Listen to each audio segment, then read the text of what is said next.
Hello प्यारे छात्रों, आप सब कैसे हैं? चलिए देखिए, हम हाजिर है लेकर 10th क्लास के जो द्विघात समीकरण चल रहा था उसका 4.1 का पार्ट 2 ये वीडियो है। जो दूसरा प्रश्न का कुछ प्रश्न रह गया था, बहुत ही महत्वपूर्ण था, तो चलिए उसको हम पढ़ा देते हैं, उसको समझा देते हैं। देखिए ध्यान दीजिए, क्या कहता है प्रश्न? कहता है निम्नलिखित स्थितियों में द्विघात समीकरण के रूप में निरूपित कीजिए। इसको भी द्विघात समीकरण के रूप में लाना है, आपको निरूपित करना है। ठीक है, प्रश्न क्या कहता है कि एक आयताकार भूखंड का क्षेत्रफल 528 मीटर स्क्वायर है। ठीक है, क्षेत्रफल की लंबाई मीटरों में चौड़ाई के 2 गुने से एक अधिक है। चौड़ाई के 2 गुने से एक अधिक है। भूखंड की लंबाई और चौड़ाई ज्ञात करें। तो आपको लंबाई चौड़ाई निकालना नहीं है, वाकई में सिर्फ आपको क्या करना है, द्विघात समीकरण के रूप में इसको निरूपित कर देना है। तो सबसे पहले बात को समझिएगा। ठीक है, कह रहा है कि एक क्या होगा, तो आयताकार भूखंड होगा। तो ये आयत हो गया, हाँ सर आयत हो गया। कुछ इसी प्रकार का भूखंड होगा। इसका क्षेत्रफल क्या दिया हुआ आपको? 528 दिया हुआ है। 528 मीटर स्क्वायर दिया हुआ है। बात को समझिएगा, 528 मीटर स्क्वायर दिया कि नहीं दिया है? हाँ, लेकिन जो शर्त दिया है, क्या है कि क्षेत्रफल की लंबाई, क्षेत्र की लंबाई है ना, चौड़ाई के 2 गुने से एक अधिक है। तो सबसे पहले क्या लिखना है आपको? देखिए ध्यान दीजिए, लिखना है माना माना आयत आयत का चौड़ाई बराबर एक्स। कितना हो जाएगा?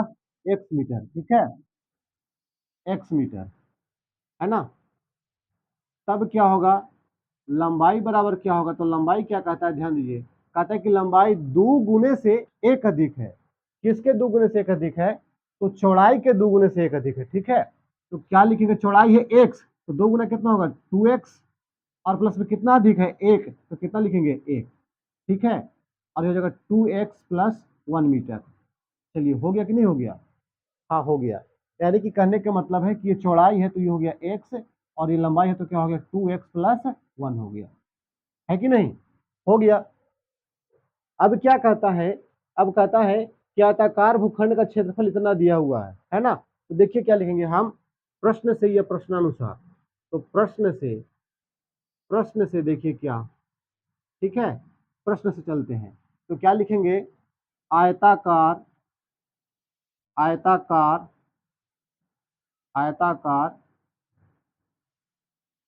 भूखंड भूखंड का क्षेत्रफल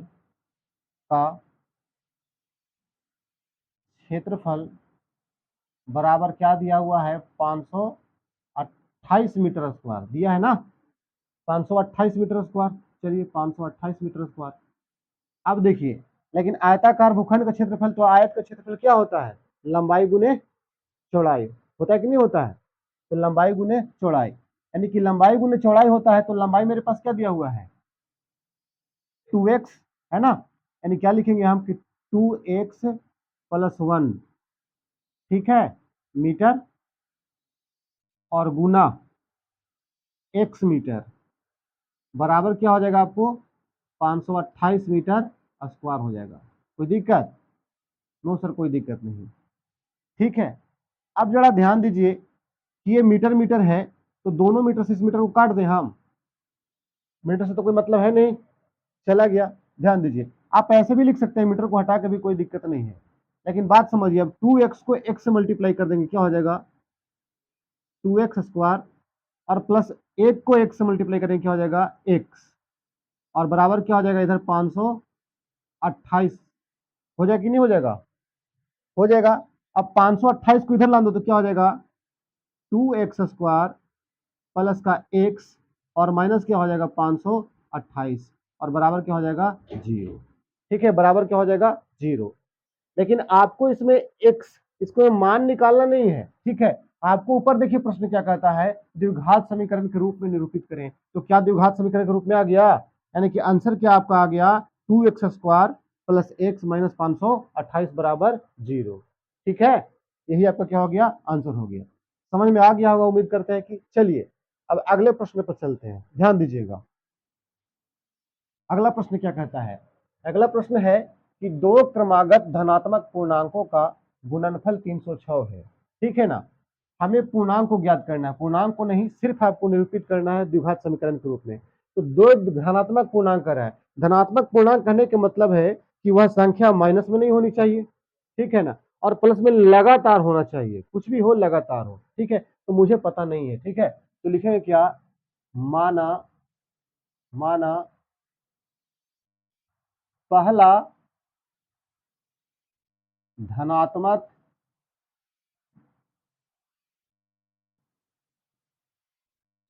पूर्णांक बराबर एक्स, क्या हो गया, एक्स, ठीक है। तो लगातार कर रहा है ना, दो क्रमागत माने क्या, लगातार, तो अगला क्या होगा, एक्स प्लस वन हो जाएगा, क्या हो जाएगा, एक्स प्लस वन। कुछ भी होगा तो उसमें एक जोड़ा ही तो होगा ना। हाँ, इसका मतलब क्या हो गया कि अगर दूसरा की बात किया जाए कि दूसरा धनात्मक पूर्णांक क्या होगा, दूसरा धनात्मक पूर्णांक क्या होगा, तो क्या लिखेंगे बाबू, एक्स प्लस क्या लिखेंगे, वन लिखेंगे, लिखेंगे कि नहीं। माने कहने के मतलब कि लगातार है, तो पहले एक्स होगा तो लगातार एक एक गिनती में क्या होता है, एक एक बढ़ते जाता है ना, तो एक बढ़ेगा तो एक्स प्लस वन हो जाएगा। तो मान लीजिए एक होगा तो दो हो जाएगा, तीन होगा तो चार हो जाएगा, है कि नहीं, हो जाएगा। अब देखिए फिर से चलते हैं क्या, प्रश्न से, प्रश्न से देखिए, तो प्रश्न क्या कहता है, धनात्मक पूर्णांकों का गुणनफल दिया हुआ है ना। तो देखिए धनात्मक पूर्णांकों का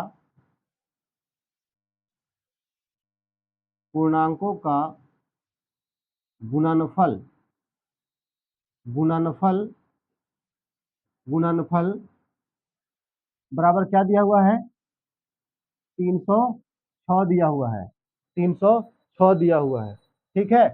अब देखिए 306 दिया हुआ है, तो यहाँ धनात्मक पूर्णांक क्या है आपके पास, बताइए। तो आपके पास धनात्मक पूर्णांक क्या क्या है, तो आपके पास धनात्मक पूर्णांक है, एक क्या हो गया आपको, एक्स हो जाएगा, ठीक है, और दूसरा क्या हो जाएगा आपको, तो कहें कि सर एक्स प्लस क्या हो जाएगा, वन हो जाएगा, ठीक है, और बराबर क्या आ जाएगा आपके पास, 306 आ जाएगा, आएगा कि नहीं आएगा, हाँ आ जाएगा। अब ध्यान दीजिए, x को x से मल्टीप्लाई करेंगे क्या हो जाएगा बताइए, एक्स स्क्वायर, ठीक है, और x को 1 से मल्टीप्लाई करेंगे क्या हो जाएगा आपको, x हो जाएगा, और बराबर क्या लिखा हुआ है, 306 लिखा हुआ है। कोई दिक्कत, नो सर कोई दिक्कत नहीं।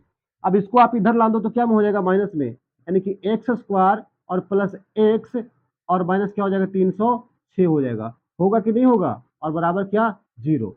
अब ये द्विघात समीकरण के रूप में आ गया कि नहीं आ गया, तो हमको कह रहा था कि द्विघात समीकरण के रूप में निरूपित करें, तो यही आंसर हो गया इसका, ठीक है। तो आपको सिर्फ इतना ही लाना था और चूंकि आपको क्या हुआ, बन चुका है।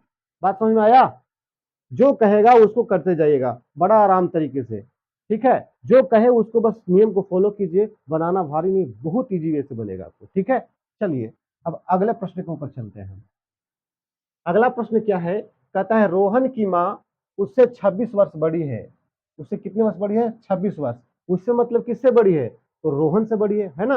अब देखिए कहता है उनकी आयु वर्गों में गुणनफल अब से 3 वर्ष पश्चात 360 हो जाएगी। कहता है कि आयु वर्षों में देखा जाए तो 3 वर्ष पश्चात कितना हो जाएगा, 360 हो जाएगा, क्या उसका आयु का गुणनफल, किसके किसके, रोहन के और उसकी माँ की आयु का गुणनफल 3 वर्ष के बाद कितना हो जाएगा, 360 हो जाएगा, ठीक है। तो हमको निकालना है, तो हमको तो पता नहीं कि आयु कितनी है, तो सबसे पहले देखिए माँ बड़ा कि बेटा बड़ा, बताइए, तो माँ बड़ी होती है, तो अगर बेटा को एक्स मानेंगे ना, माँ को थोड़ी मान सकते हैं, बेटा को एक्स मान लेते हैं, ठीक है। तो देखिए क्या होगा, माना माना रोहन रोहन की आयु आयु बराबर एक्स वर्ष, कितना वर्ष, एक्स वर्ष, ठीक है। तो माता की आयु क्या होगा, एक्स वर्ष, इसको मानिए वर्तमान आयु, माना कि रोहन की वर्तमान आयु कर दीजिए, ठीक है ना, वर्तमान वर्तमान आयु बराबर कितना, एक्स वर्ष। अब वर्तमान क्यों माने से बात समझिए, हम अभी का मान रहे हैं, अगर अभी का आयु मेरे को हमको पता है, तो अभी का आयु पता है, और कहे कि 2 साल बाद कितना होगा तो 2 जोड़ देंगे, 2 साल पहले कितना था तो 2 घटा देंगे, ये हम कर सकते हैं, ठीक है ना। इसमें एक चीज को आपको याद रखना है, इसमें दो शब्द आपको मिलेगा, एक मिलेगा पूर्व, क्या मिलेगा, पूर्व। जब पूर्व मिलेगा तो आयु को क्या करना है आपको, आयु को करना है माइनस, आयु को क्या करना है माइनस। अगर मिले पश्चात, क्या मिले पश्चात, तो आयु को क्या करना है आपको बताइए, प्लस कर देना है। आयु को क्या करना है प्लस, इतना याद रखना है। पूर्व मतलब पहले का आता है तो आयु को घटाना पड़ता है, और पश्चात मतलब बाद में होता है तो आयु को जोड़ना पड़ेगा। अगर हमसे पूछे कि आपका आयु अभी 20 साल है, तो 2 वर्ष पूर्व क्या था 18, और कहे कि 2 वर्ष पश्चात क्या हो जाएगा तो 22। ठीक है, अब इस बात को समझिए। तो माता की जो वर्तमान आयु होगी ना, माता की वर्तमान आयु क्या हो जाएगा बताइए, तो कितनी वर्ष बड़ी है बताइए, उनकी आयु से 26 वर्ष बड़ी है, यानी कि क्या हो जाएगा x प्लस 26। होगा कि नहीं होगा, हाँ सर होगा। लेकिन ध्यान दीजिए, ये कुछ कहना चाहता है। क्या कहना चाहता है ध्यान दीजिए।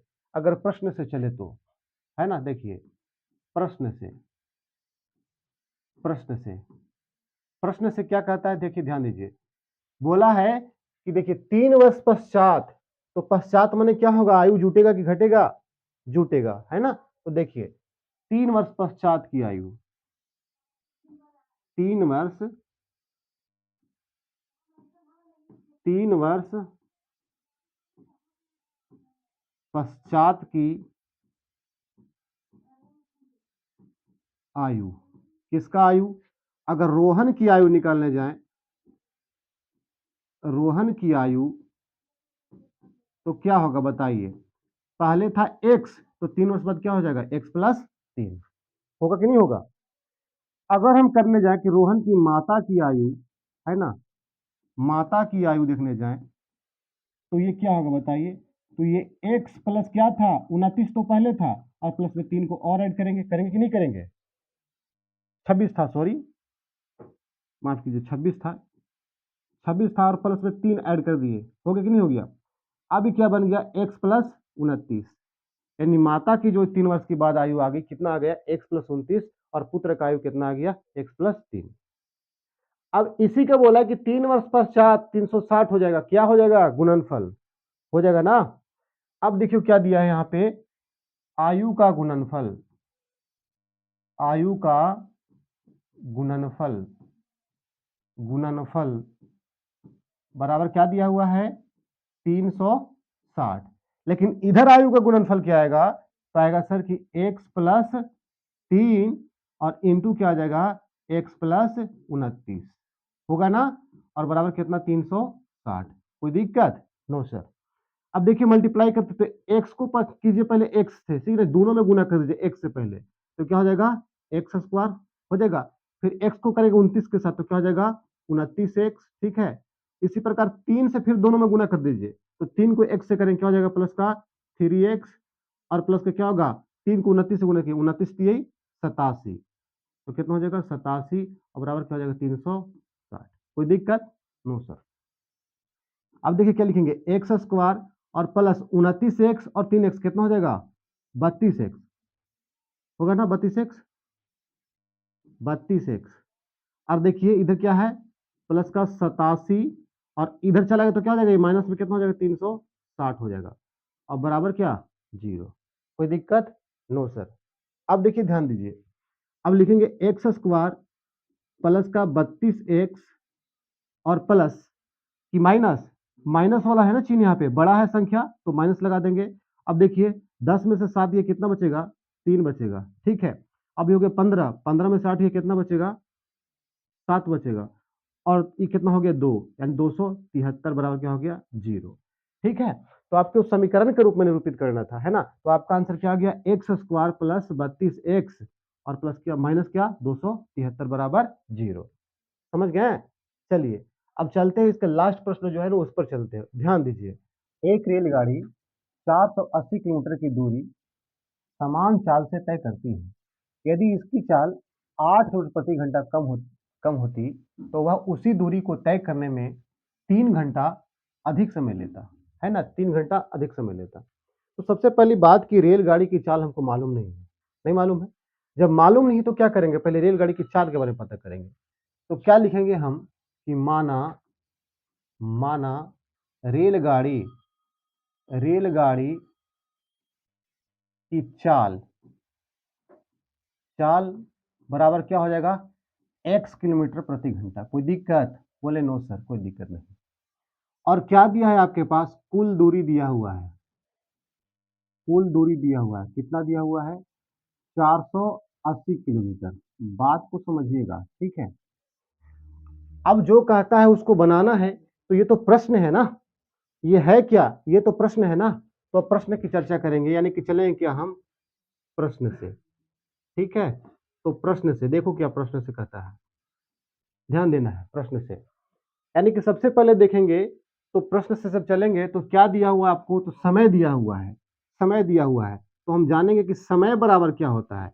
तो समय बराबर क्या होता है? तो कहें कि सर दूरी बटा चाल होता है, दूरी बटा चाल होता है, ठीक है। अब दूरी भी दिया है, लेकिन चाल कहता है कि एक बार तो x रहेगा और एक बार x माइनस 8 रहेगा, क्योंकि घटेगा 8 किलोमीटर प्रति घंटा, क्या होगा? घटेगा। अब देखिए, अगर चले तो शर्त दो लीजिए। पहला शर्त क्या होगा? शर्त वन में क्या होगा कि T1 बराबर, यानी पहला समय बराबर, क्योंकि दो समय हो जाएगा ना यहाँ पे, तो दूरी कितना हो जाएगा? 480 किलोमीटर, ठीक है। और बट्टा चाल कितना माने है रेलगाड़ी का? तो माने कितना? x। कोई दिक्कत? No sir. तो क्या हो गया? दूरी और बटा क्या? चाल बराबर क्या होता है? समय। हो गया? हाँ सर हो गया। अब ध्यान दीजिए, शर्त नंबर 2 देखिए क्या है। ये आपको क्या बताता है? इसे मानते हैं T2। देखिए ध्यान दीजिए, तो दूरी तो वही रहेगा, दूरी सेम है, लेकिन कहता है कि दूसरा बार में क्या होता है ना, कि जो चाल है ना 8 किलोमीटर प्रति घंटा क्या होती है? कम हो जाती है। यानी क्या लिखेंगे? x और -8, ठीक है। ये कम हो गया। अभी क्या आ गया? एक आ गया T1 बराबर आ गया 480 बटा x, और एक T2 बराबर क्या आ गया? 480 बटा x माइनस 8। अब इन दोनों से बनाते देखिए, अब देखिए क्या होगा। अब T2 माइनस T1 बराबर 3 यहां दिया हुआ है। तय करने में 3 घंटे अधिक समय लेता है। यानी क्या होता है ना कि इससे जो है ना समय कितना लेता है? 3 घंटा अधिक ले लेता है। अब T2 का वैल्यू क्या है? देखिए, तो T2 का वैल्यू आपको कितना लाए बताइए? 480, 480 बट्टा x माइनस 8। कोई दिक्कत? क्योंकि माइनस का चिन्ह है तो माइनस का चिन्ह लगा दिए, ठीक है। और T1 क्या है? 480 और बट्टा क्या? x बराबर कितना हो जाएगा? 3। ध्यान से समझिएगा, यहाँ पे यही समझने वाली बात है। क्या समझना है आपको? देखिए, 480 480 दोनों में है, तो 480 को कर लेंगे कॉमन, तो क्या बचेगा यहाँ? तो कहेंगे सर 1 बट्टा x माइनस 8 बच जाएगा, बचेगा। और माइनस का 1 बटा x बचेगा, बचेगा। हाँ सर बचेगा। बरोबर कितना बचेगा? 3, 3 बचेगा, ठीक है ना, सॉरी। बराबर कितना बचेगा? 3 बचेगा। अब जब 3 बचेगा और ये गुना में है तो इधर भागा में चला जाएगा, जाएगा। तो हाँ सर जाएगा। तो देखिए क्या हो जाएगा? x और बट्टा क्या? 1 बट्टा क्या? x माइनस 8 और -1 बट्टा x, और बराबर क्या हो जाएगा? 3 तो है, लेकिन बट्टा में क्या चला जाएगा? 480 चला जाएगा, चला जाएगा। अब यहां से आप काट दो तो क्या हो जाएगा? देखो, 3 एकम 3 और 16 × 48 कितना बार में कट जाएगा? 160 बार में कट जाएगा। अब बात को समझो, यहाँ पे क्या आ गया आपको? 1 बट्टा x माइनस 8 आ गया, और माइनस क्या आ गया? 1 बट्टा x आ गया, और बराबर क्या आ गया? 1 बट्टा 160। यही आया? यही आया ना? हाँ सर यही आया। लेकिन अब ध्यान दीजिए क्या करना है आपको। अब यहां से निकालिए आप एलसीएम, तो एलसीएम क्या हो जाएगा? x माइनस का 8 और इंटू क्या हो जाएगा? 1। अब यहाँ जब भागा लगाइएगा तो x माइनस 8 x माइनस 8 दोनों जगह कट जाएगा, तो क्या बचेगा यहाँ? सिर्फ और सिर्फ x बचेगा। कोई दिक्कत? No sir. अब देखिए, यहां से भागा लेंगे तो x और x कट जाएगा, तो क्या बचेगा? माइनस तो है ही है यहाँ पे, लेकिन क्या बचेगा? x माइनस का 8 बचेगा। अब बराबर कितना है? 101 बट्टा 160 है। कोई दिक्कत? बोले कि नो सर। अब देखिए क्या करते हैं, इसको लिख देते हैं x, और देखिए माइनस और प्लस गुना करके तो क्या हो जाएगा? माइनस का x और प्लस का क्या हो जाएगा? 8 हो जाएगा।